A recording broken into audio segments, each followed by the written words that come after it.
안녕하십니까? 인생의 복잡한 문제들을 말씀으로 단칼에 해결해주는 김종근 목사의 쾌도 남마입니다.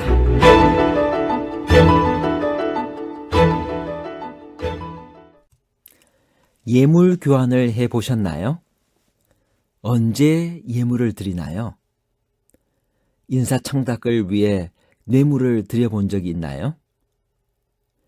왜 가인은 땅의 소산으로 제물을 삼아 여호와께 드렸고 아벨은 양을 제물로 드렸을까요?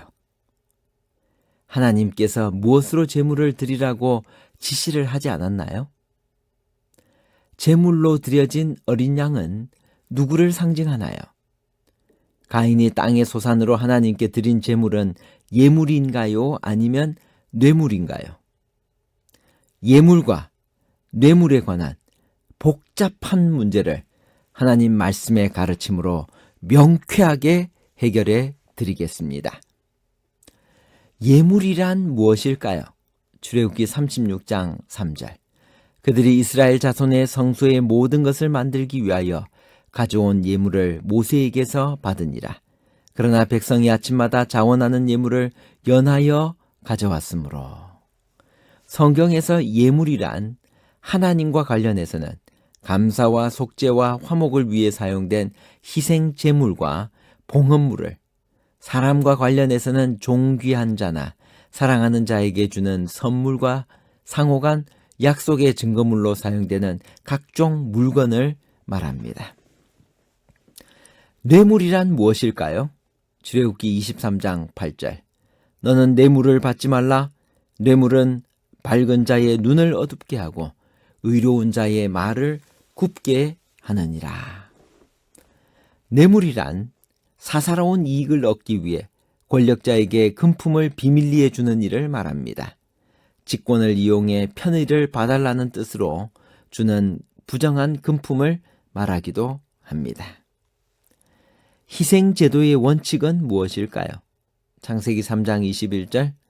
여호와 하나님이 아담과 그 아내를 위하여 가죽옷을 지어 입히시니라.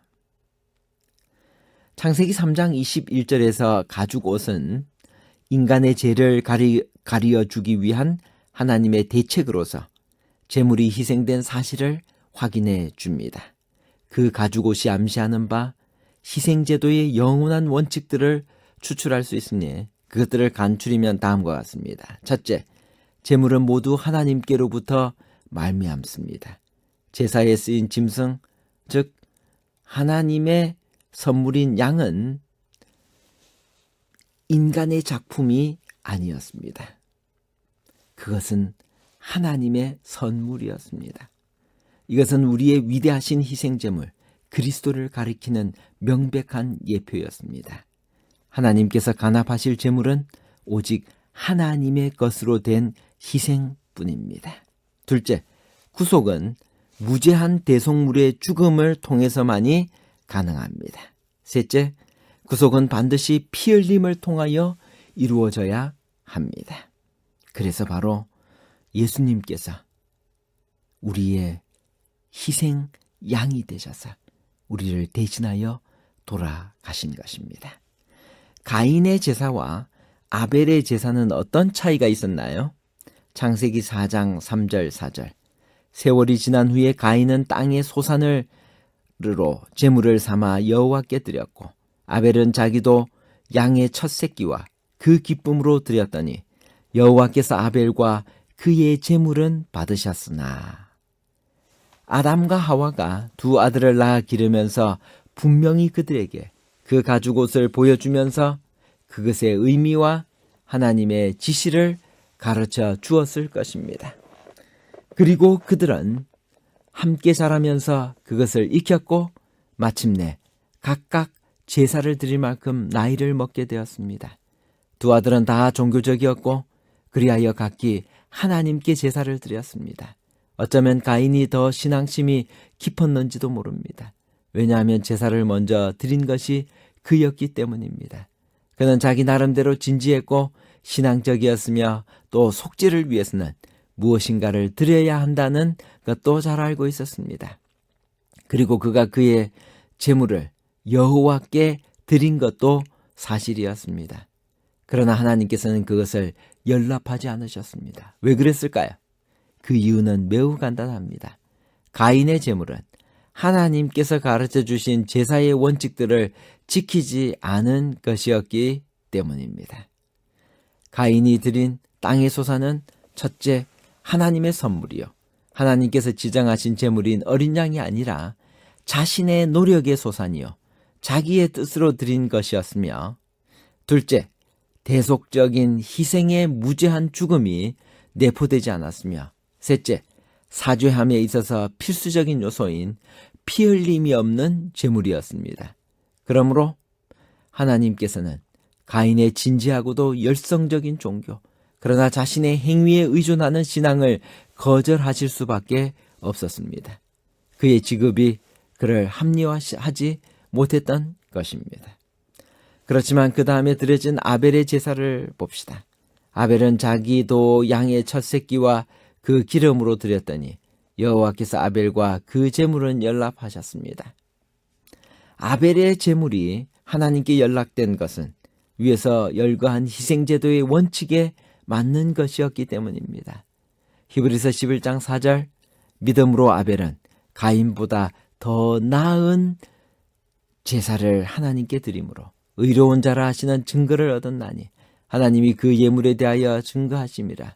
저가 죽었으나 그 믿음으로써 오히려 말하느니라.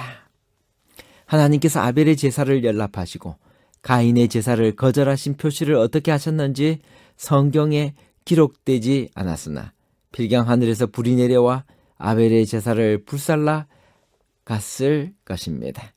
아벨의 제사가 희생제도의 원칙에 부합하는 것이었다는 말은 그것이 곧 모형으로서 원형 제물을 합당하게 예표하는 것이었다는 말입니다. 참된 희생제물은 누구이실까요? 요한복음 1장 29절, 보라, 세상 죄를 지고 가는 하나님의 어린 양이로다. 구약의 모든 모형적인 희생제물과 제사가 끝나고 참된 희생, 곧 원형적인 제물이신 그리스도께서 친히 이 땅에 오셨을 때 그의 전주자 요한은 외치기를, 보라, 세상 죄를 지고 가는 하나님의 어린 양이로다 라고 했습니다. 그런데 바로 그 세상 죄를 지고 가는 하나님의 어린 양은 전술한 희생제도의 기본 원칙들을 다 충족시키는 제물이었습니다. 첫째, 그는 하나님의 선물이었습니다. 둘째, 그는 무죄한 몸으로 우리를 위한 대속의 죽음을 당하셨습니다. 셋째, 그가 피를 흘림으로 우리가 구원을 얻었습니다. 이 모든 것들이 아벨의 제물과 제사에 함축되고 표상되어 왔습니다. 그러나 사실에 있어서 아벨이 드린 희생제물 그 자체에는 죄를 씻어준다든지 용서와 구원을 가져다 준다든지 할 수 있는 아무런 능력도 효력도 없었습니다. 그 목매한 짐승이 사람의 생명과 도대체 무슨 상관이 있단 말인가요? 그 제물의 죽음과 그것이 흘린 피가 의미를 가지고 효력을 발하게 하는 것은 그것이 진정한 희생제물을 가르쳐주고 인간의 구속과 생명의 참된 주체가 되시는 구주의 죽음과 희생을 예표하기 때문입니다. 다시 말해서 희생되는 짐승 그 자체가 아니라 그것을 통하여 표상되고 암시된 실체가 우리의 궁극적인 관심의 대상이 되는 것입니다. 따라서 그 실제 또는 원형을 올바로 표상하지 못하는 제물, 희생제도의 영원한 원칙들에 부합하지 않는 제사는 사실상 아무런 의미 없는 자의적인 행위에 불과한 것이었습니다. 가인이 드린 제물은 예물이었을까요? 뇌물이었을까요? 하나님께서 아벨과 그 제물은 연락하셨으나 가인과 그 제물은 연락하지 아니하신지라고 창세기 4장 4절에 기록하고 있습니다. 주목할 것은 본문이 아벨의 제물과 가인의 제물이라고 표현하지 않고 아벨과 그 제물, 그리고 가인과 그 제물이라고 표현하고 있다는 점입니다. 즉 하나님은 아벨이란 사람 자체와 그의 제물을 받으셨고 가인이란 사람 자체와 그의 제물을 거절하신 것입니다. 하나님은 마음 없이 제물만 가져오는 것을 받으실 수가 없습니다. 그건 예물이 아니라 뇌물입니다. 이런 제사였기에 유다는 가인의 길을 따라 행하는 자들에게 화 있을진저라고 하였습니다. 결론입니다. 첫째, 가인이 드린 땅의 소산에는 피 흘림이 없는 제물이었습니다. 그러므로 하나님께서는 가인의 진지하고도 종교적인 열성, 그러나 자신의 행위에 의존하는 신앙을 거절하실 수밖에 없었습니다. 둘째, 아벨이 제물로 드린 양은 우리의 죄를 대속하신 예수님을 상징합니다. 셋째, 가인이 하나님께 드린 것은 예물이 아니라 뇌물입니다. 감사합니다.